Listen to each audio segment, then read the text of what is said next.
Hi, I'm Brett Johnson, former United States Most Wanted bad guy, now good guy, or as the United States Secret Service called me, the original internet godfather. Now, how did I get that title? Well, I'll tell you how I got that title.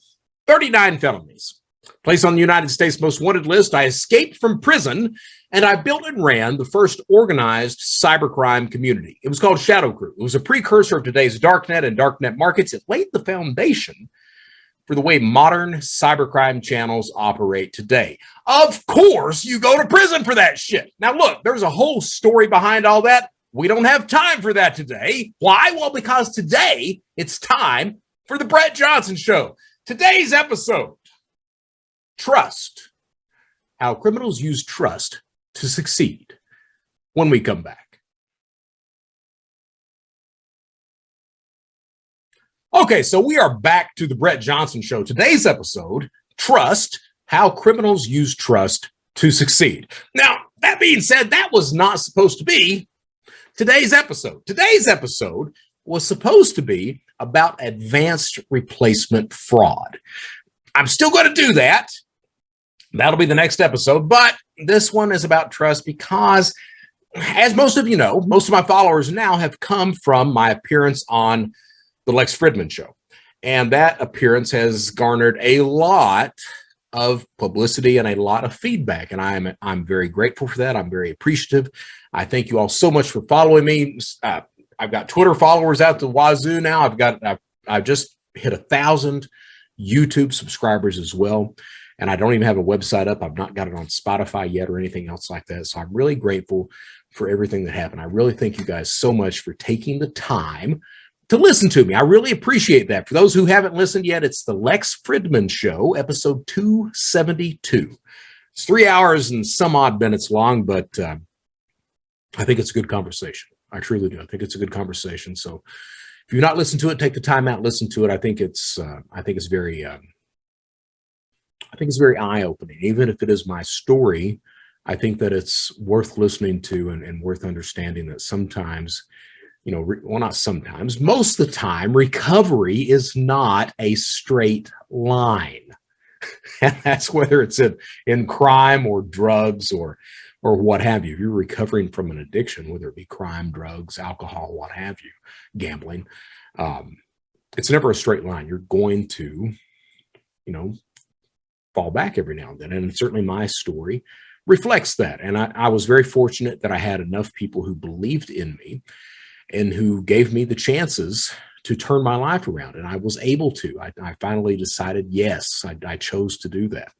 So I'm very grateful for that. So take the time out. If you've not listened to it, listen to it. Now, what brought on this episode today instead of advanced replacement? And we'll get to that the next episode. Promise you that, because it's a nifty type of fraud that a lot of companies are being eaten alive with right now.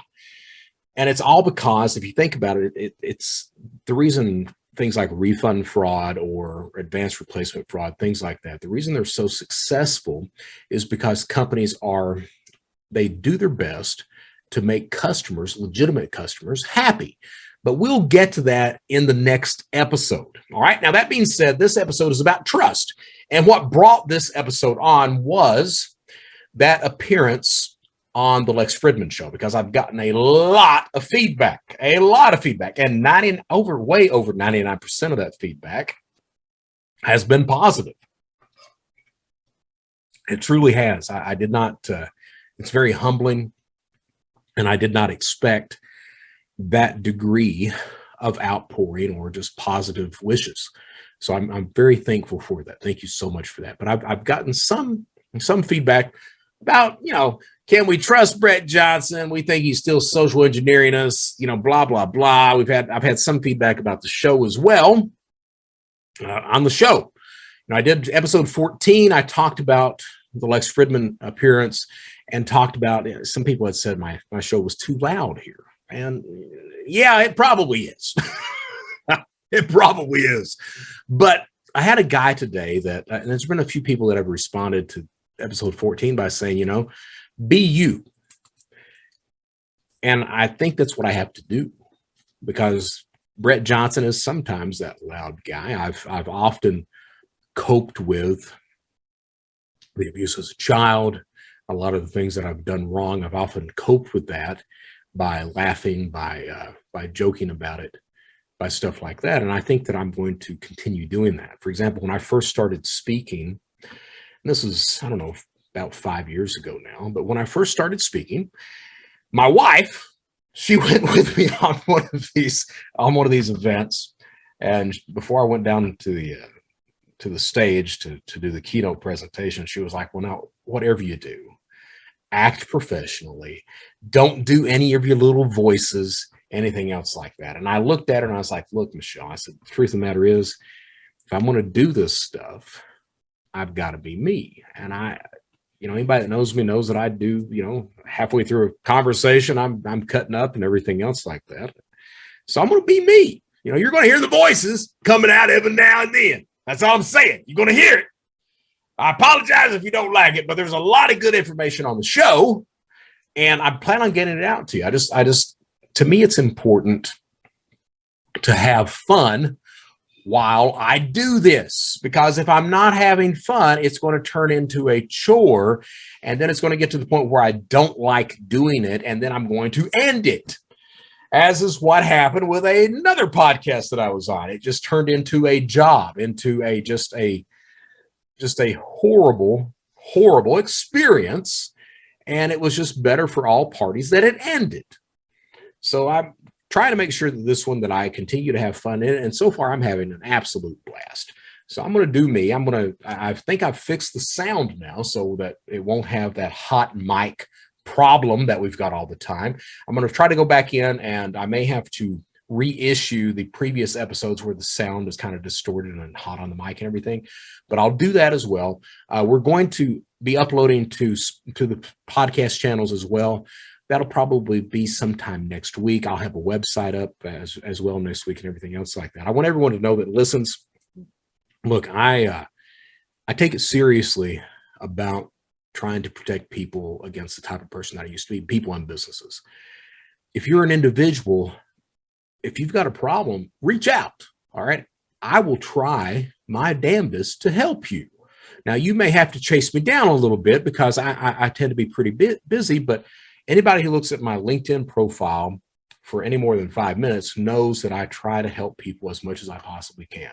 All right. So if you've got an issue, problem, question, feel free to shoot them to me. You can contact me on LinkedIn. You can send me an email direct at Gollum, Gollum, as in Mary, like Lord of the Rings, Gollum, at Anglerfish, Anglerp as in Paul, HISH, anglerfish.com. You can send me an email there, and I'll respond to your emails. You may have to chase me down a little bit. I'm not trying to avoid anyone, but that's just the way it is. Now, trust, I'm doing this episode today on trust because I had more than, well, not a lot. I think the Lex Fridman podcast has a couple thousand or maybe 2,000 comments now. And a very small amount of those comments was talking about, can we trust Brett Johnson? Matter of fact, I talked to a guy today in the comments, had a little small conversation with him, and he had responded that first I was glorifying crime, glorifying my experience. And I don't agree with that. I don't think there's any pride to be found. I don't think that I'm glorifying anything at all. And he kind of explained that in his next remark by saying that I had a platform that people who had obeyed the law their entire lives are not given. I agree with that. I absolutely agree with that. I am very privileged to have that platform. All right. And I absolutely agree with you that people who have done the right thing their entire lives, a lot of the time they're overlooked. They don't get the recognition or the respect that they deserve for leading that type of life, for setting that example for their children and for everyone else in their community. I absolutely agree with you. I have been given that platform, though. And because I've been given that platform, I feel there's a responsibility to me that I have to, it's my responsibility to do the best job that I can to help protect people and businesses from that type of person that I used to be, to help educate people, to help victims where I can, to call out companies that are doing the wrong thing. I think there's a huge responsibility for me to do that. I think that's my position. If I were using my platform for anything else other than that type of stuff, there would be something wrong. And I have to say that on Twitter, I've made some political comments on both parties, but that is not my expertise. That is an opinion. My expertise is in cybersecurity, cybercrime, identity theft. All right. And that's what I'm going to try to stick to. I'm going to try to stay in my lane. All right. But I have that responsibility, and I take that responsibility seriously. I think a lot of the issue is, I was speaking to my wife about this last night. A lot of the issue is that, so I began this legal career of mine about 5 years ago. All right. And when I began it, I was in the cybersecurity industry. All right. That's cybercrime, cybersecurity industry. Well, that's one vertical. And in that vertical, I am fairly well respected. I am trusted. But, you know, now I've done things like the Lex Fridman show. I've done a couple of documentaries, a couple episodes of documentaries and things like that. I am branching outside of that industry. Okay. I like, for example, I'm an ambassador for AARP. I talk to AARP members about how they can protect themselves, because senior citizens are one of the most vulnerable demographics of our society. So I'm branching outside of that cybersecurity vertical. Well, the problem is that while my trust has been established inside of that vertical, not a lot of people know who Brett Johnson is outside of that vertical. So it's one of these things of having to constantly try to establish trust. I will say this, and I told this gentleman this today: I cannot make you trust me. All right. Trust is not given. Trust is earned. What I would advise anyone to do is not pay attention to anyone's words. Politicians, criminals, former criminals, don't pay attention to anyone's words. Pay attention to actions. What are those individuals doing? You should. I think it was written in a book at some point. You shall know them by their actions, not their words. So I would advise you to do that. All right. You don't have to trust me. You don't have to like me. At the end of the day, that's fine. I understand it. But I would urge you, as I urge this guy today on the comment section of that show, I would urge you to first listen to what I'm saying. Listen to my advice on how to protect you, your family, your business. Pay attention to that. All right. That's important. Pay attention to that. That's number one. The second thing I would do is I would say, hey, just as you're listening to me, it doesn't matter whether you like me, whether you trust me. That's up to you. That's your choice. But please bear in mind that people can turn their lives around. People can change for the better. People can change for the worse as well, but people can change for the better. You know, I was sentenced to 7 years. I served right about 7 years. But, you know, the people that I served time with, most of those inmates, they were just trying to get through it. They had made bad decisions. Some of the people like me had made bad decisions for years, but they had made bad decisions, and they were serving their time, and they were hopeful of getting out and living a legal, legitimate life, constructive life. The problem is that when you're released from prison, you're released with the exact same tools you go in with. So, you know, you get out of prison and you're hopeful that you'll be able to do things right and everything else like that. But I want to tell you guys, sometimes it's difficult. Sometimes you can't find a job. You're released from prison with the same tools you go in with. And because of that stress, because of people, you know, the thing is that your typical inmate, I think, your typical inmate has been given that type of opportunity, like I was, over and over again. You know, turn your life around. You've had somebody pull you to the side maybe and talk to you, try to get you set on the right track and everything else, but you've continued down this spiral toward criminal activity, toward that criminal lifestyle and criminal mindset.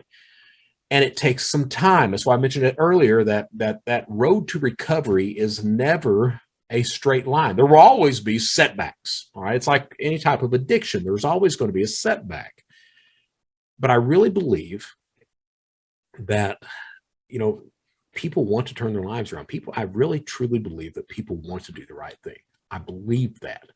I think that sometimes that cognitive dissonance gets in the way, that lifestyles get in the way, stuff like that, that derails that. And I really believe fully that if someone, someone first has to make the conscious decision to change their life, but even when they make that conscious decision, they need help in doing it.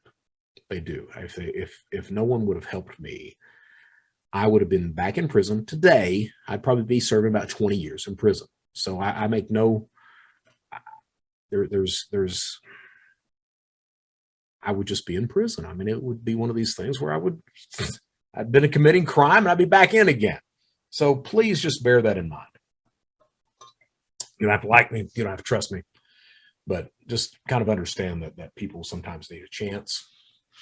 And I understand the people out there, hey, you don't like some of the stuff that I see or that I say or anything like that, but you know what? I'm doing the best job that I can. I'm working hard every single day to try to be a better person.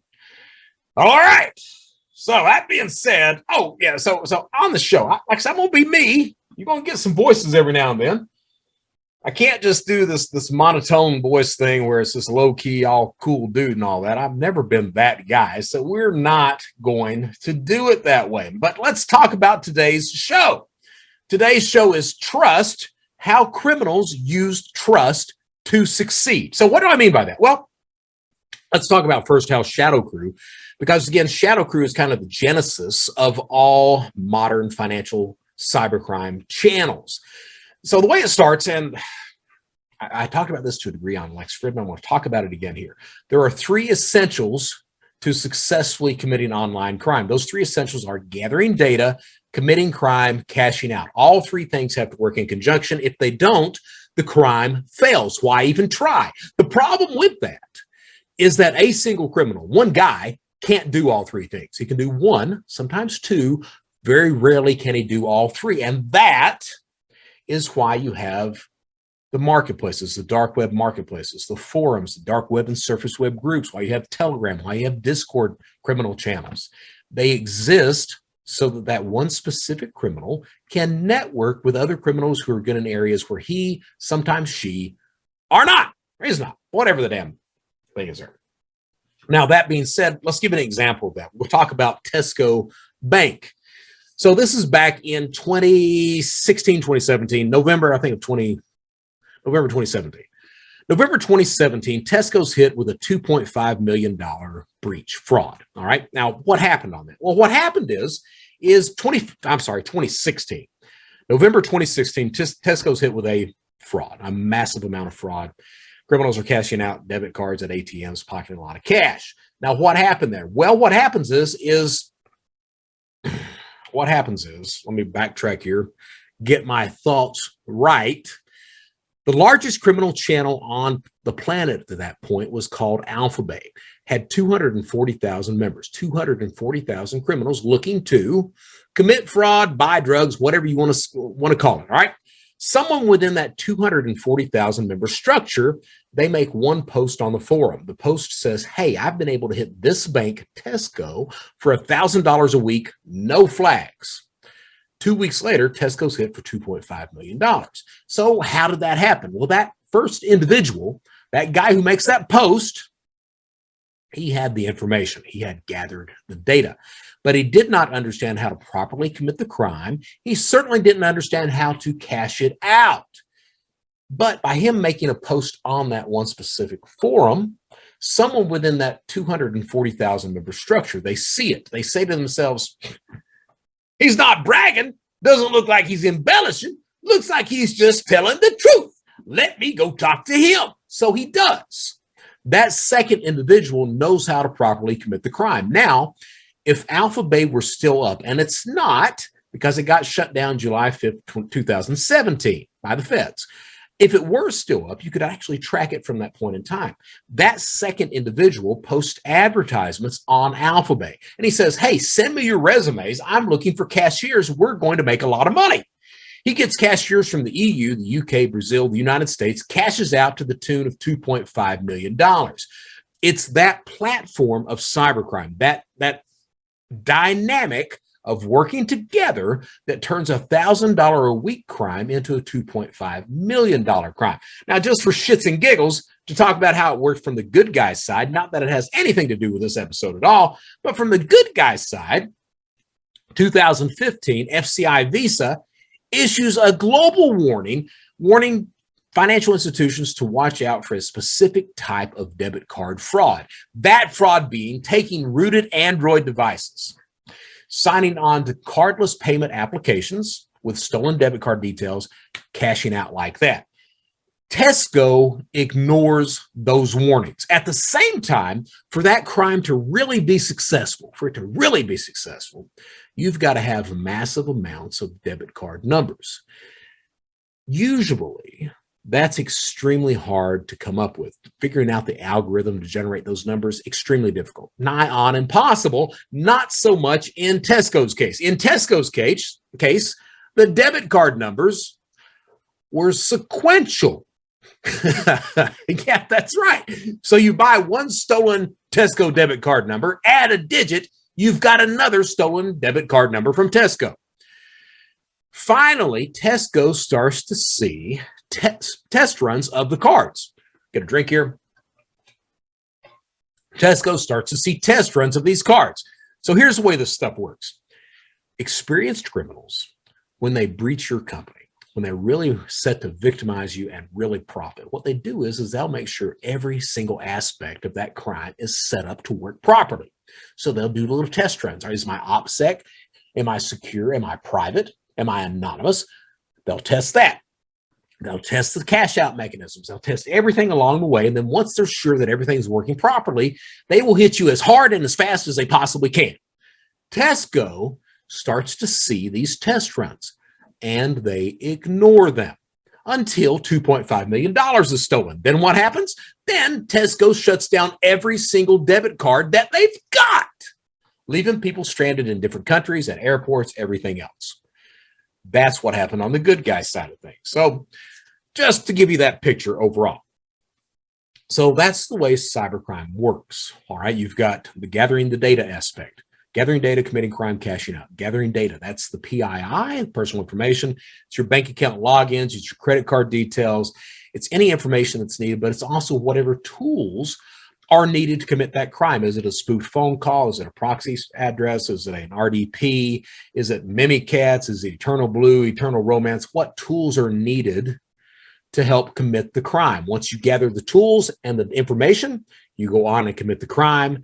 Second aspect. And then finally, once the crime is committed, you have to put cash in pocket. Remember that just because a criminal has a couple of $1 million sent to a bank account that he opened up doesn't mean that he's profited a couple of $1 million.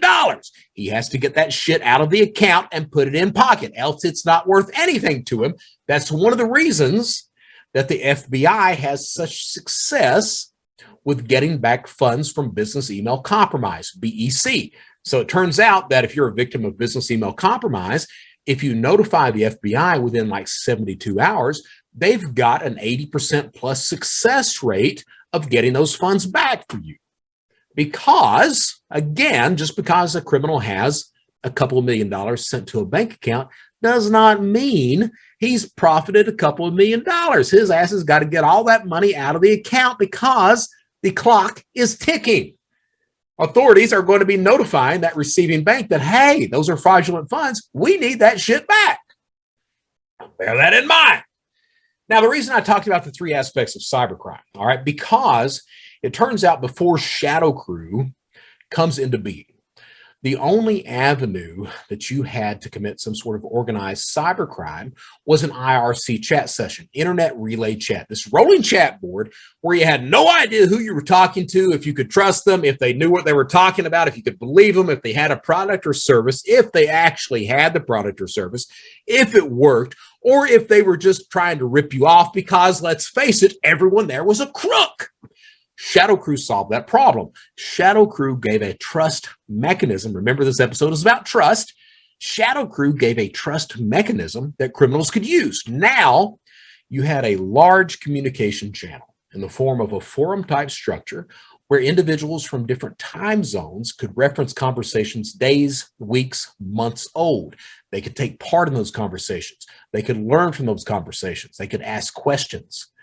You knew by looking at someone's screen name what the skill level of that person was, if you could trust that person, if you could learn from them, potentially network with that person. We had escrow systems in place, review systems in place, vouching systems in place, all with the singular purpose of establishing trust with one criminal and another where they would never meet, not know what each other looked like, not know each other's real name. That's important because of those three necessities of cybercrime: gathering data, committing crime, cashing out. One individual can't do all three. Either there's a skill gap, he simply doesn't know how to do one of those aspects, or there's a geographic problem. He's in a geographic area where he cannot do one of those aspects. So you have to rely on other people to help fill those holes, that one aspect that you have trouble with, all right? That's the way cybercrime operates. So to do that, a criminal has to be able to trust another criminal. You have to be able to know, hey, does this dude know what he's talking about?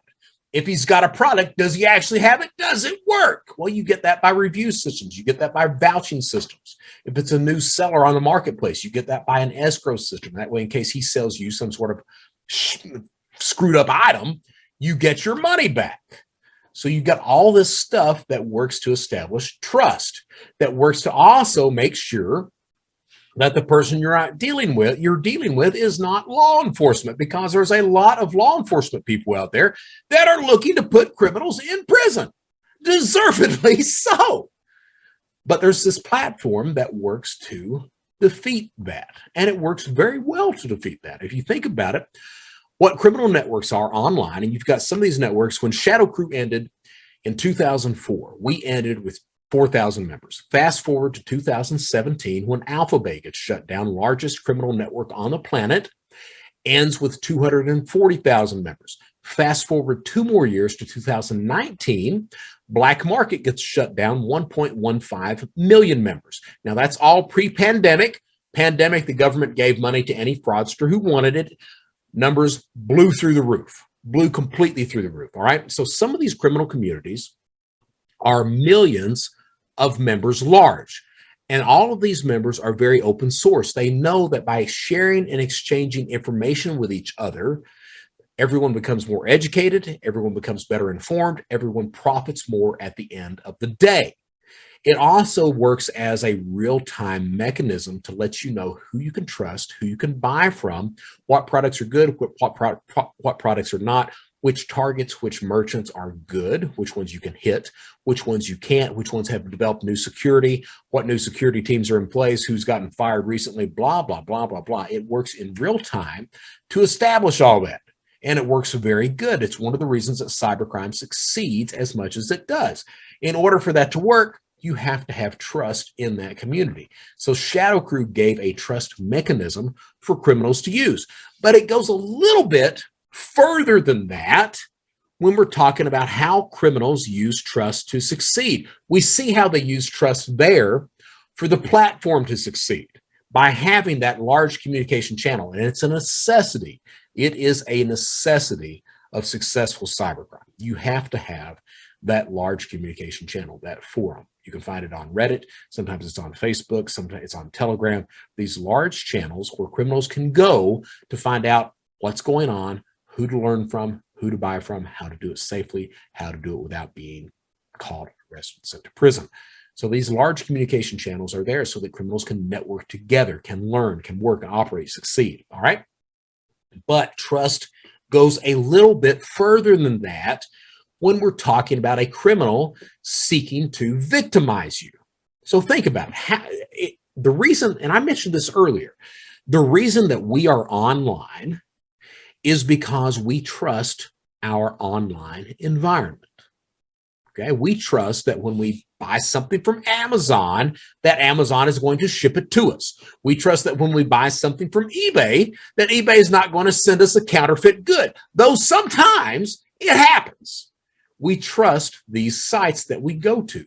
trust matters in an online environment. Trust actually matters throughout our daily lives, whether online or in the physical world. Trust also matters to criminals. We see how it works on the criminal side in order for criminals to operate together to commit crime. But for a criminal to victimize either you or your company, that criminal must establish a degree of trust with that potential victim. Ah, right. So how do you do that? How does a criminal establish trust with either an individual or a company in order to defraud them? Now, I'm talking about a scam. I'm talking about credit card takeovers. I'm talking about all these other things. How does a criminal do that? Trust is established through a combination of technology, tools, and social engineering. Now, what do I mean by that? Technology. It's your cell phone. It's your laptop. It's your desktop computer. We inherently trust the technology which is given to us. We don't understand it a lot, but we trust it. We trust the news that comes across the line, right? That's the problem with fake news. We don't verify it. We just trust a lot of the stories that come across the line. We trust the GPS to tell us where to go. We trust the phone numbers that show up on our caller ID to be the organization or the person that is actually calling. We trust the technology which is given us. What we don't understand a lot of the time is that criminals use a variety of tools to manipulate that trust. They use spoof phone calls. So instead of seeing the phone number that they're calling from, you see the phone number of the IRS, Social Security Administration, your financial organization, sheriff's office, blah, blah, blah, all the way down the line. They use proxy addresses so that while they may be located in Ghana, Nigeria, California, they can make it appear that they're in Canada, Florida, Brazil, the UK, wherever they want to make it appear. They use spoofed browser fingerprints to make sure that when they sign on to a website, it looks like your actual device that's signing in, not some prepaid device or a laptop that they're using.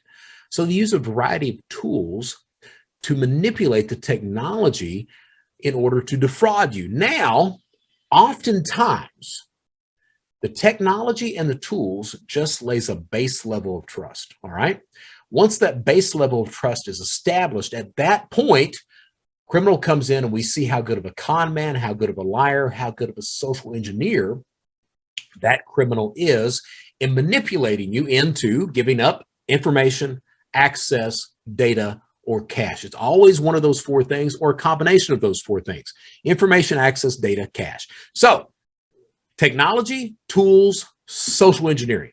Those three things work together to establish trust with a potential victim to defraud them, whether an individual or an organization. So let's walk through a couple of examples. All right. So let's use romance fraud, and we will do an episode on romance fraud itself in the very near future.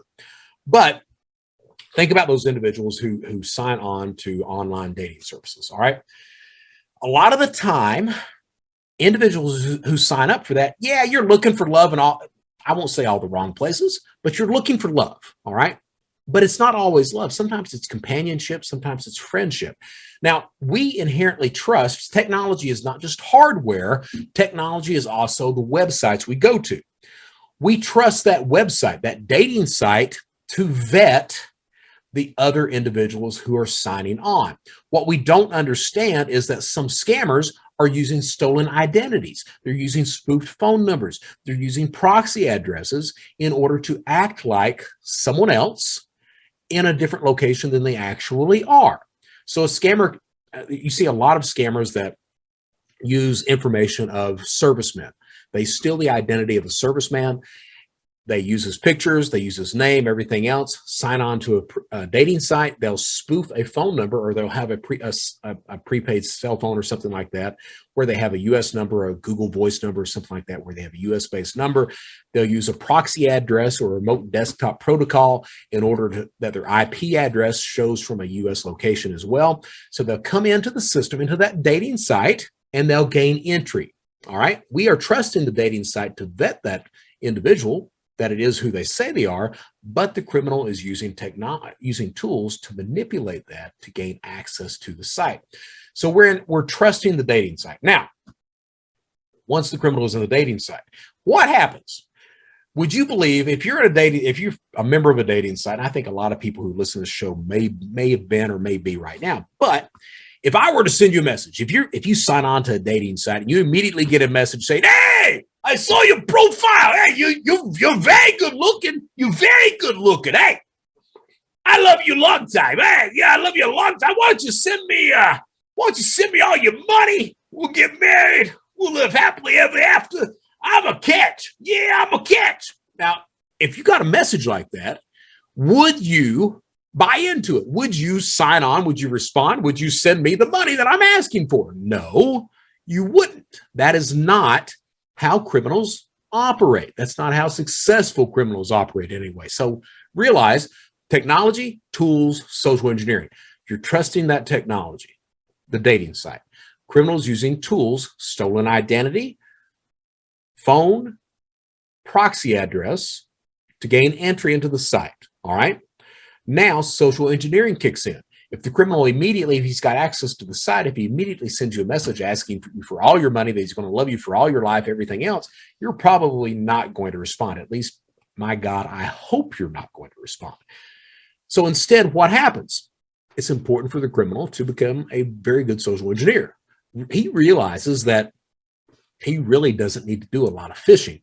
The dating site algorithm will deliver potential victims unto him. So that list that he sees every day of, do you like this one? Do you like this one? Do you like this one? He can just simply send a message out. Hey, I saw your profile. You know, I thought maybe I'd say hello. How are you doing today? I thought I'd maybe touch base, see if we can get to know each other. So he starts out as any regular dating individual would. And I say regular because anyone who's been on a dating site knows that you got a lot of weirdos on there, whether it be male or female. You got a lot of weirdos on there. So he doesn't try to act like a weirdo. He tries to act like a sane individual, or her. She tries to act like a sane individual and just first establish that rapport. And as time goes on, tries to build the rapport. What you have to realize is that a lot of these criminals are located in areas where just a few $100s is a lot of money. See, in the United States, we tend to think, well, why would they spend their time trying to steal just, the small amount of money that I've got when they could be hitting bigger targets? Well, in some of these criminals are in areas where just a few $100s is a lot of money. And the other aspect is that you are not the only person that these scammers are talking to. They're talking to dozens potentially at the same time. All right. So technology, tools, social engineering. Social engineering continues. That criminal, that scammer, starts out building rapport, and finally it gets to the point where, hey, I really feel a connection with you. I really do. Do you feel this as well? I mean, it's weird, right? I mean, it's weird that you'd find someone online, especially a dating site. I just can't believe it. So he continues to build that rapport until finally you get to the point where you're becoming romantic. I really like you. I think we've got a connection. I think we could really have, something together. Well, at some point, that potential victim is going to want to meet. So how does a criminal handle that? I would love to meet you. I really want to meet you. But right now, I've got to save money for an operation for my child. He or she needs that operation really bad. I'm saving all the money I can get, but once my son has that operation, I'm going to come see you immediately. I promise you that. So the idea being, you create a problem. I want to see you, but money is not available to do that because my son has a issue, some sort of medical issue that is life-threatening that he needs this procedure for.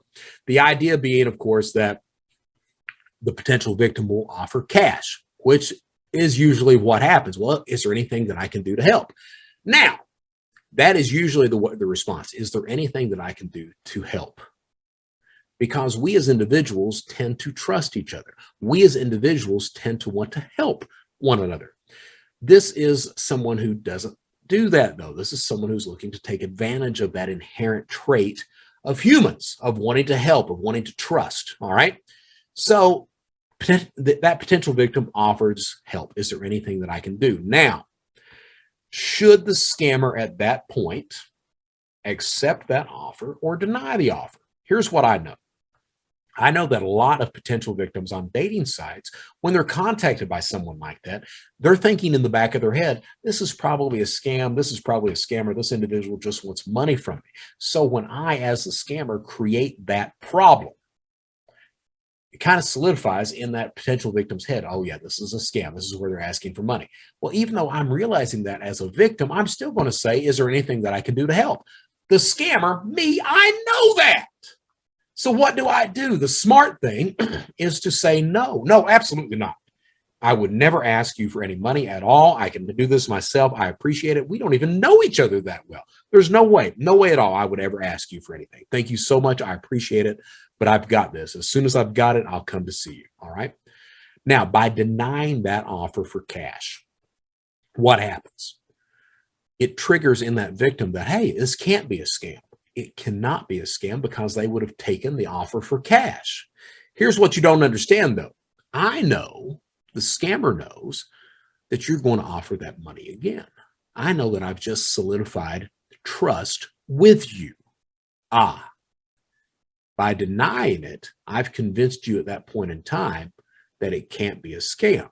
I know that later on you're going to offer money again to me. I'm not looking for one payday. I'm looking for everything you've got.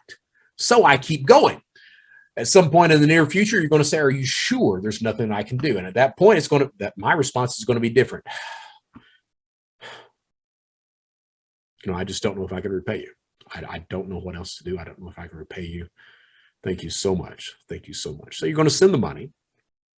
What's going to happen then? I'm going to disappear for a day or two, and I'm going to come back. My son had the procedure. It worked fine. Everything is great. The doctor said he's going to be outstanding. He just needs about 8 more of these things. And you start milking it out from there. So that's the way that these scams work. That's the way that trust is established.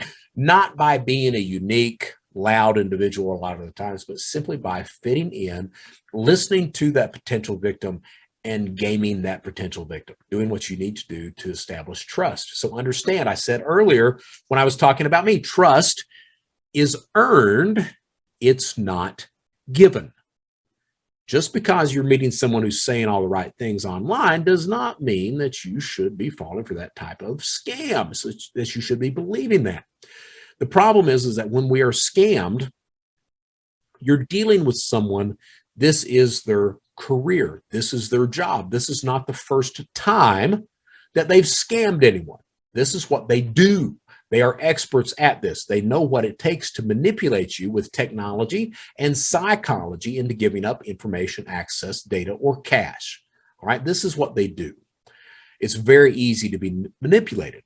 Because of that, it's important to try to have someone that you can talk to, that outside source where you can actually bounce this off someone of, does this sound right to you? Gain that knowledge, that outside aspect, that outside view coming in, looking in, because a scammer is all about causing you to not react logically or rationally. That scammer wants you to react emotionally. You react because you want to help, because you're scared of losing that connection, because you're scared that if you don't get this procedure for him, maybe he'll hold it against you. Maybe he'll blame you that his son dies, whatever's going on. But he's wanting you to react emotionally, not rationally. So it's important to get that outside view. Find somebody you like, somebody you don't like. Ask them. All right. The problem with that, and it's a huge problem, the problem with that is that we, society, tends to blame the victim for crimes which are perpetrated upon them. Oh, yeah. Listen to the media, listen to security companies, listen to your family members. Why would you ever click on that link? Why would you send money to someone you don't know? Who would ever believe to go down and get gift cards to send out to somebody? So we blame the victim. The only person responsible for crime is the criminal. The victim is never responsible. We tend to blame this victim. We tend to come up with sayings like that. And what we don't understand is that everyone can be victimized. It is never the victim's fault. It's always the criminal's fault. It's always an active choice on the criminal to commit that crime, to victimize an individual. It was always my active choice to commit a crime, to victimize someone. All right. It's never the victim's fault. But when we blame the victim, what happens? That victim shuts down. That victim, see, that victim has had a support group, a safety net of associates, friends, family members, work friends, everything else that they've historically relied upon, that they could talk to. But because society tends to blame the victims of cybercrime for the crimes that are perpetrated upon them, a lot of the time that victim won't say anything. They'll just keep it to themselves. Instead of trying to talk to somebody, I think I'm being scammed, or, I met this person, what do you think about this? They're scared of being judged, so they internalize that. They shut off that historic safety group that they've had of friends, family members, and associates. Now what happens? Well, the way a scam works is criminal starts on one side of the fence, potential victim on the other side of the fence, and the idea is to get that potential victim to his side of the fence.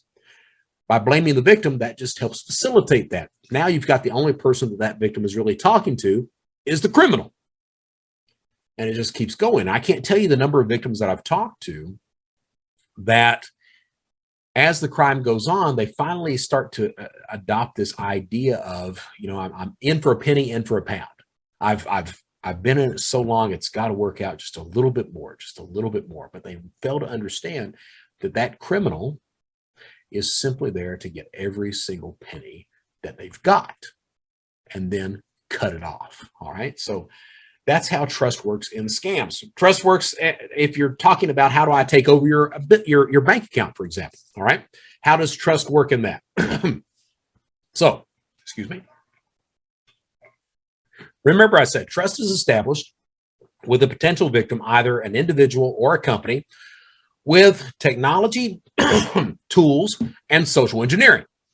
So what happens is I need to gather data to begin with. So I go to the dark web, I buy your login credentials for your bank account, Chase, Wells Fargo, Bank of America, whatever.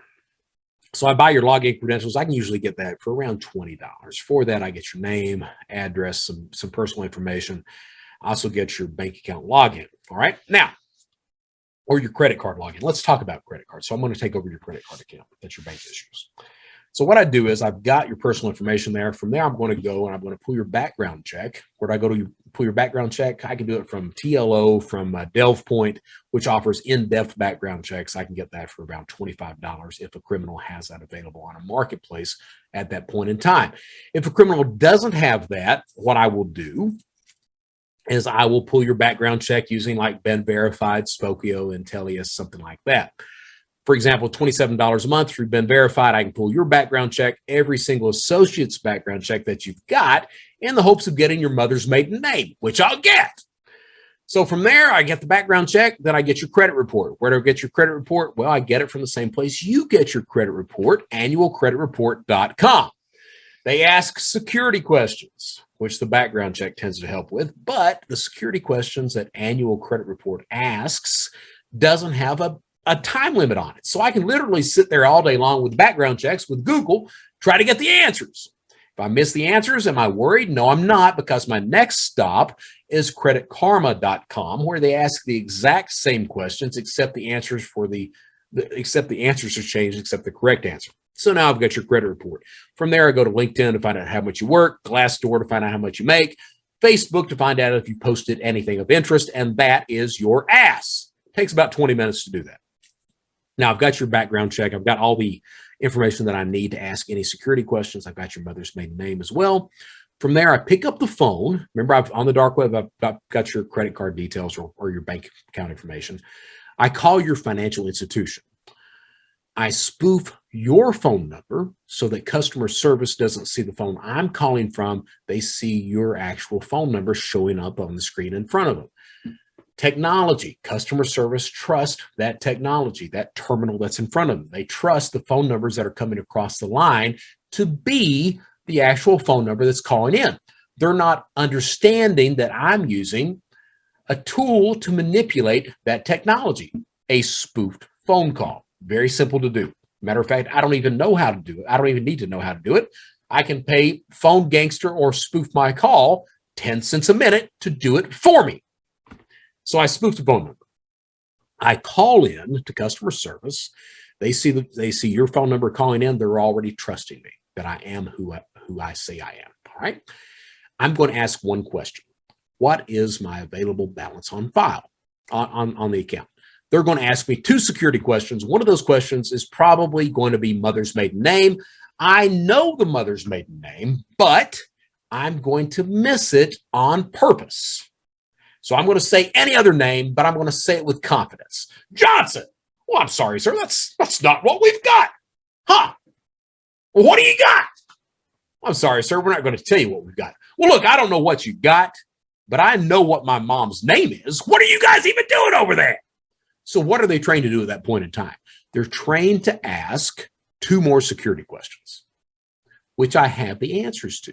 I get those questions correct, then what happens? Then they change the mother's maiden name to whatever I want them to change it to. Now, that is not the purpose of the call. They give me the available balance. That's not the purpose of the call.